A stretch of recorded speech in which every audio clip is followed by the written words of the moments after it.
Hello, I'm Ann Weiser Cornell, and this is a webinar on prioritizing you, self-care made simple. And I've made it a priority in my life to support people like you in being kind, gentle, and loving towards yourself so that we can all live in a kinder and more compassionate world. Also inviting you to listen from your body, from your heart, to let this be a moment of slowing down. Here's me. I'm president and CEO of Focusing Resources. I'm the co-creator of Inner Relationship Focusing. And one of my previous creations is a book called 21 Days to Better Boundaries, a guide to setting boundaries with kindness and compassion. So, what is self-care? Well, I'd say self-care is choosing to engage in activities that bring you rest, regeneration, and refreshment. Does that fit for you? Taking a nap could be self-care, and taking a hike can be self-care. Rest, regeneration, and refreshment. And so can coming to this webinar be self-care. We pause now and acknowledge you're already doing it. Self-care is happening right now. What a nice appreciation to give yourself. And let's have you ask yourself right now, what are some of the other ways you've given yourself self-care recently? Earlier today, or yesterday, or the past weekend? Were there times when you did something that brought you rest, regeneration, and refreshment? And was that something you did by yourself? Or was it something you did with others? And was that something you did on the spur of the moment? Or was it something you planned for that you needed to schedule in? Maybe all of those things happened. Maybe you'll also notice that you didn't do as much self-care as you felt you really needed. We're noticing that as well. So the essence of all self-care is that it's self-loving. Self-loving. When you do self-care, you care about yourself. And then because of that, you're doing something that enhances your well-being, enhances your enjoyment, enhances your positive outlook on life. All of those things can happen. And then from there, your self-care spreads out to other people and even to the world. Does that feel right? I mean, as you pause and take in what I'm saying, does that feel true to you? That taking care of yourself isn't just about you. It positively impacts your relationships too. Because when you are grounded, balanced, and emotionally fulfilled, you show up. You show up for other people in the world as the best version of you. So it's not selfish. Self-care isn't something you're taking away from others. Pausing and let that in right now. Now, does self-care have to take a long time and use special equipment and require planning and scheduling in advance? Sometimes. One of my favorite, all-time, lifetime favorite self-care activities is to go on a spa day. I like to do that with my daughter. Takes a lot of planning. I haven't done it for years because of that. What about you? Does self-care have to take a long time, use special equipment, etc.? No, it doesn't have to. It can be so simple. You can do it in a moment. And so actually, let's try that together right now. We'll pause, feel your body, supported by what you're sitting on, and feel your breathing. And let awareness come into your body, moving through your head, the back of your neck, your shoulders, your back.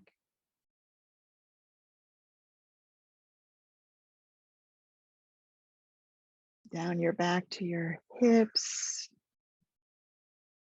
your knees, your feet.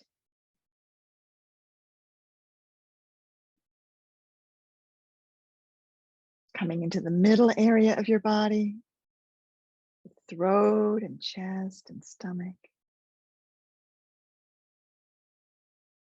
Notice if there's an area of your body that feels in need of some care right now. I'm wondering about your neck and shoulders. How your neck and shoulders are doing right now. And if it feels right, moving your hands or a hand to an area of your body that would like some caring attention. Might be your shoulders. It might be your heart. Sense what it's like in this moment to give some caring attention to your body. Noticing how that feels. Beautiful. So we're pausing just to feel your body, to feel what needs attention, to give some of that caring attention with hands, or you can give caring attention with your empathy, like saying to the places in you that are in need of care, ah, yes, I'm with you. I know you're there. And that didn't take very long. So that was an example of self-care that can be done without planning, spontaneously, in the moment. Oh, I see that Deborah wrote in the chat, the planning phase can also be considered self-care. That makes sense. Yeah. And pausing to gather my paints to do art. But the gathering is also a sense of a time I'm giving to myself. Nice, nice. Oh, and Kay says, the shoulder needing attention was spot on. Beautiful. We're going to talk now about the question, what gets in the way of self-care? And what can we do about that? We already noticed what kind of difference it made. Just doing that much. Pausing and paying attention to yourself in a loving way. Yeah, so what gets in the way? What are some of the reasons that people don't prioritize self-care? Well, I think one of them is, I don't have time. And yeah, there you go. A lot of people are sharing that idea of not having time. Well, one of the things we can say about that is that self-care can be done in a very short time. It can take less time than brushing your teeth, less time than washing your face. One of the things I do for self-care that just takes a moment is I look out the window. I happen to have a window right here. This is this is my office. This is where I sit to create things like this for you and to talk to people all day. My window is right there. And out the window, I see greenery. And another really lovely way to give yourself self-care is to encounter nature somehow, something alive. So we could take a hike. We could plan a walk in the botanical garden like I did with a friend last weekend. Or, ah, look out the window and consciously give ourselves that moment. Just pausing to notice that part of you that says, I don't have time. And be nice to that part. Like, hello, I know you feel I don't have time. There's a whole thing there about how much time things take and whether I can afford it. And as you pause and say hello to the part of you that doesn't have much time, that's actually a form of self-care too. Okay, what else are some of the reasons why people have trouble with self-care? Another one I've heard a lot is that other things or other people seem more important. Like, I've got to keep going. I don't do self-care because other things or other people seem more important. Well, let's pause a moment and talk to something in you that has that view of the world, that there's other things and other people more important than you. Because that sounds like maybe a younger part of you, maybe a worried part of you that's pushing, that feels inadequate, that maybe even feels not enough. I'm just guessing.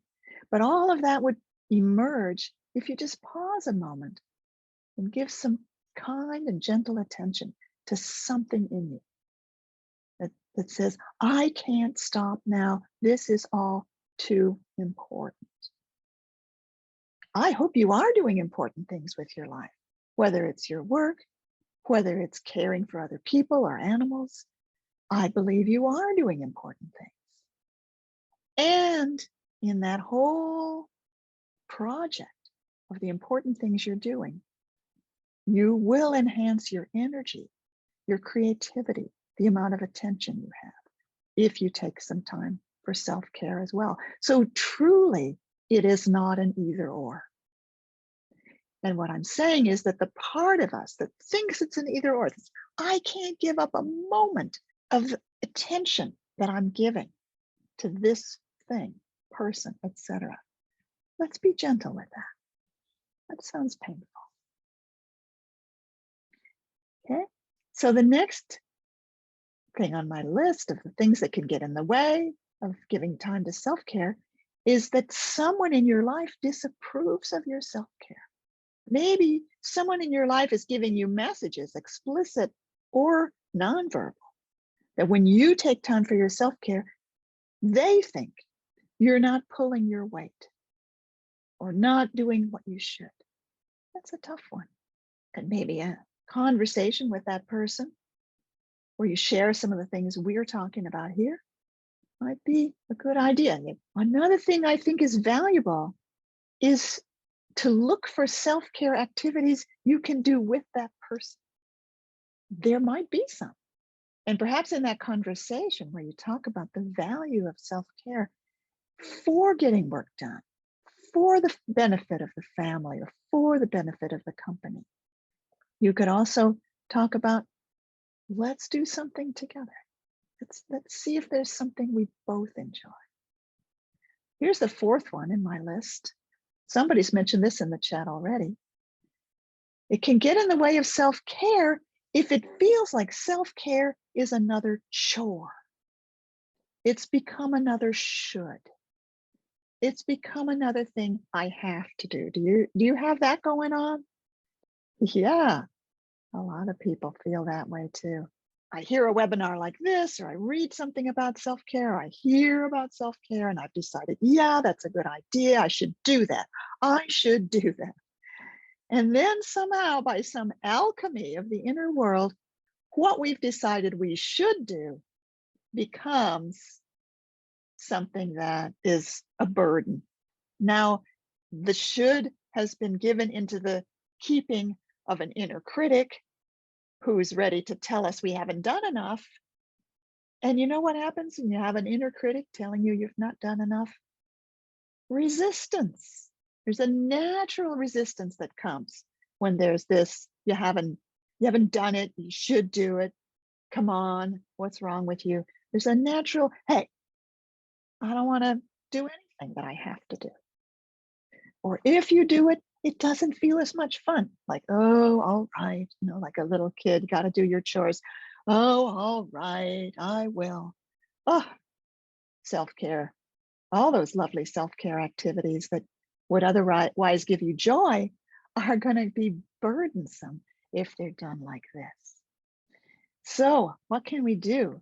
Well, notice that this has happened. Notice somehow there's been this alchemy of turning what you want to do into what you should do. And then see if you can reverse that process. Say, you know what? I use the word should about this, but now that I pause, I can get in touch with the fact that I really want to do this. There's a true wanting about self-care. And maybe there's specific self-care activities like hiking in nature or dancing or taking a luxurious bath or taking a nap or playing with a kitten or puppy or drawing in a coloring book with lovely colors. So many nice things are possible. That something specific, playing your musical instrument, something specific that you feel an inner wanting to do. Wanting is such a great gift. It's so valuable. When you're in touch with what you want, that impetus can carry you forward. And what a difference there is between should and I want. Now let's pause together right now and just invite you to notice in the area of self-care, what is your wanting? What do you feel like you want? And the question comes in the chat, well, what if you don't know what you want? Well, in that case, try different things and pay attention to how they feel. Does this feel good? Does this bring me more life? Does this bring me more joy?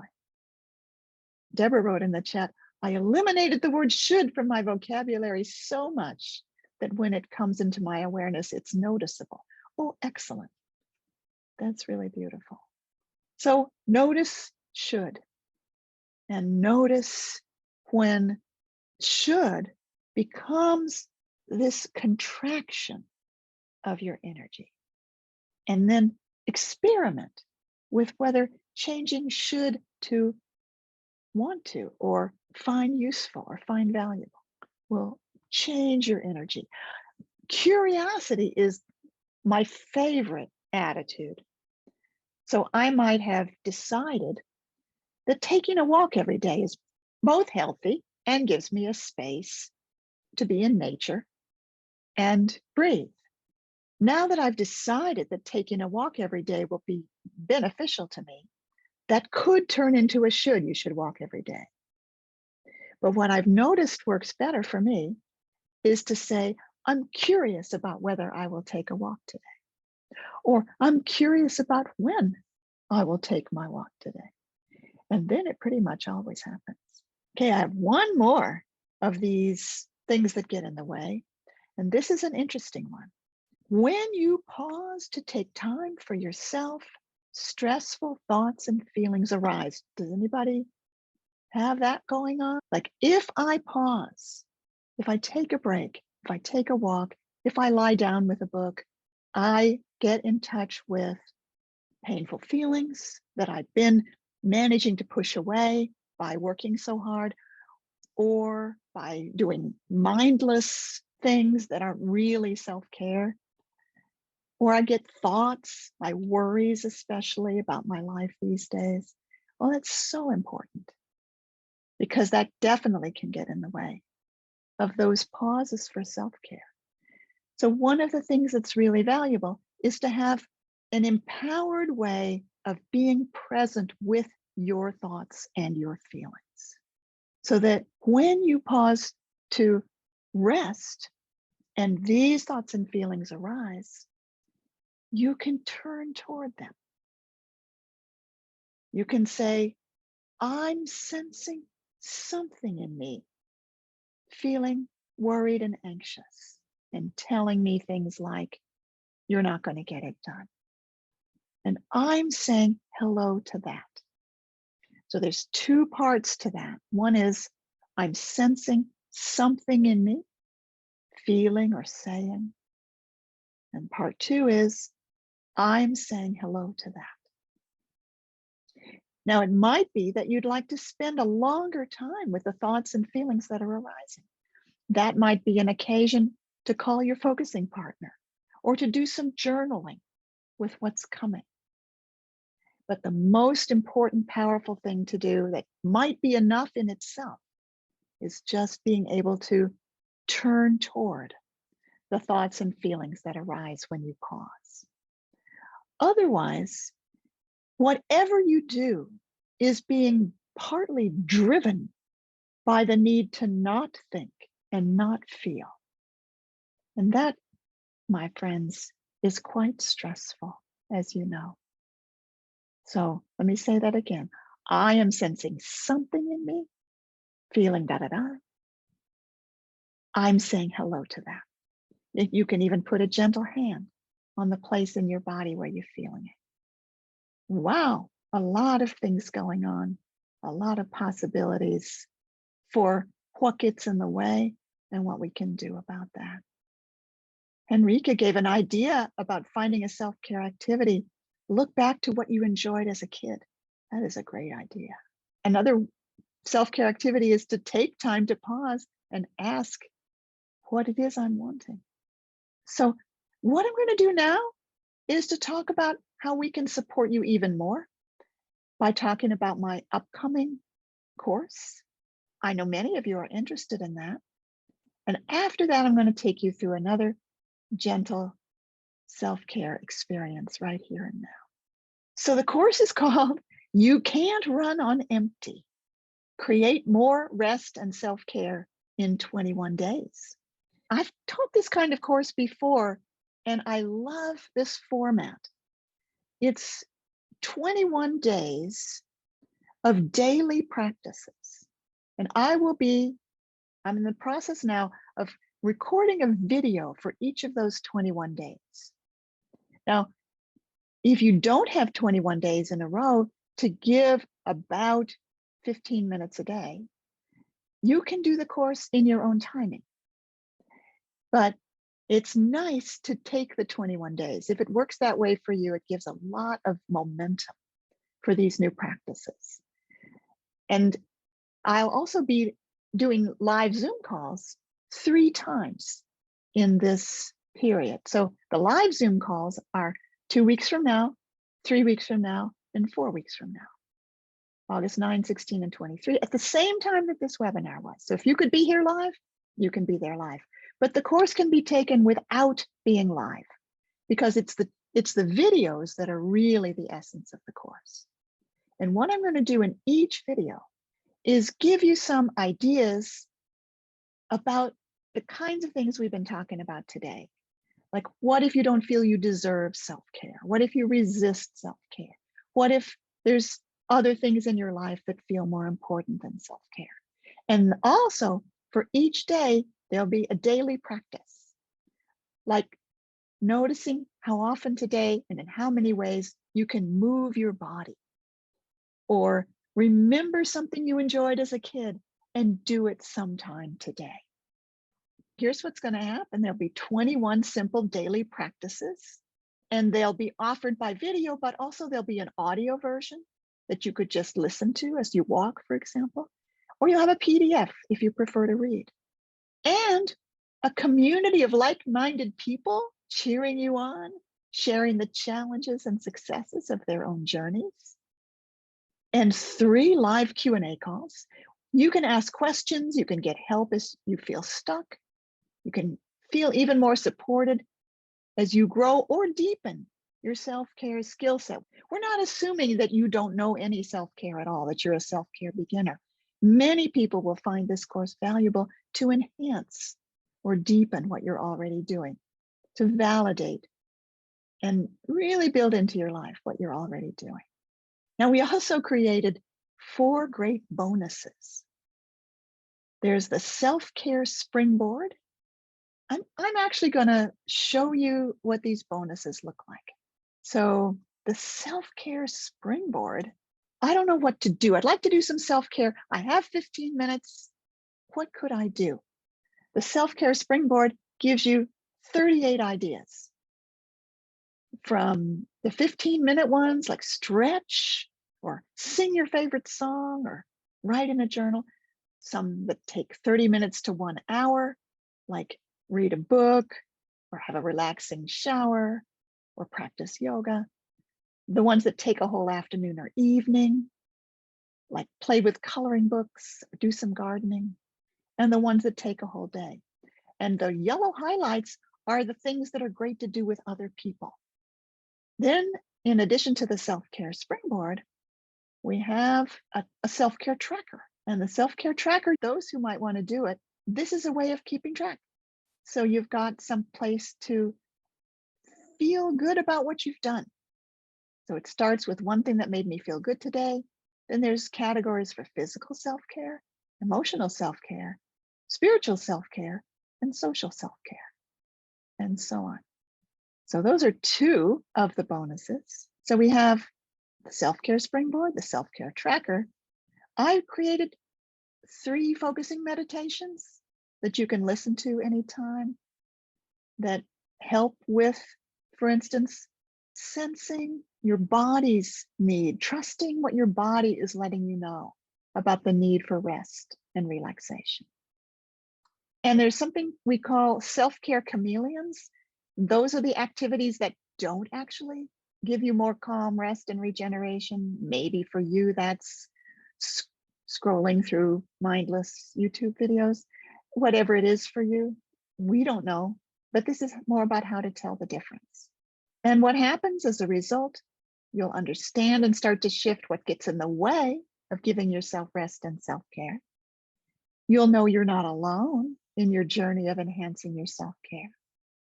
You'll have lots of alternatives for different ways to take time for self-care, including some that are super simple. And you'll feel confident and supported in easily bringing self-care more fully into your life. And if you already have a self-care practice, you'll have more options. Well, we're going to have a guided experience of rest. Let's do some focusing together right now. That is, let's do a guided experience of rest and self-care right now. Take your time to let awareness come to your body. And notice how just doing that, just turning towards your body right now, brings a kind of shift. Like I just did it, and my shoulders went down, and my breath deepened. So what are you noticing just from that move? How's my body? I'm bringing awareness to my body. Hello, body. You know what I love about the body is it's always in the present moment. And the present moment is where we have so many resources for being self-loving. Feeling your body, feeling how you're supported, resting on your support, allowing yourself to especially feel your feet, your seat, your back. And then notice what feels good in your body right now. Where in your body are you feeling alive, open, peaceful, at ease? Even a little bit, even if it's not the only way you feel.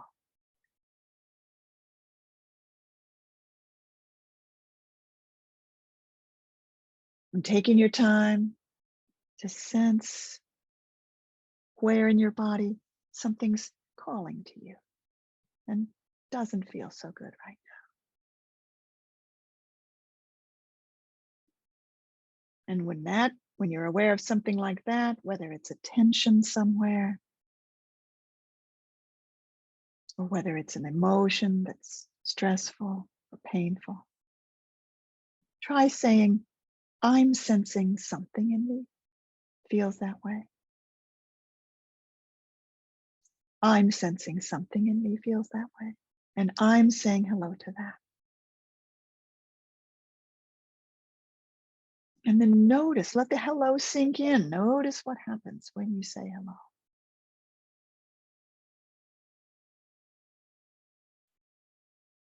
Sometimes it gets stronger. Sometimes it relaxes. Your job is to just notice. And now let's go on a journey, allowing yourself to remember a time when you were able to really take self-care time for yourself. Maybe that time has already come to mind. Perhaps it was on a holiday, a vacation. Perhaps you were with someone you love, enjoying an outdoor cafe. Perhaps you were with a dog or a cat.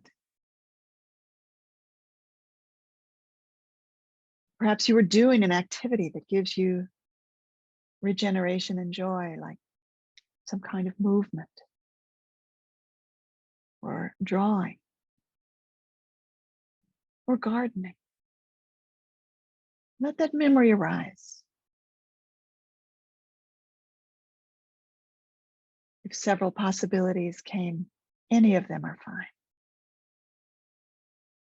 Let your body remember what that was like, as if it's happening now.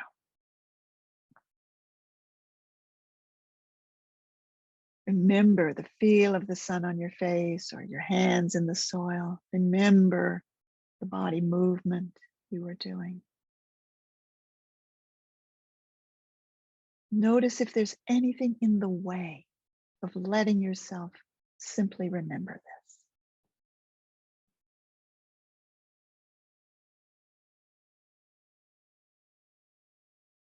And if there's something that comes in the way, like, I shouldn't be remembering good times, I don't deserve to, then say hello to that.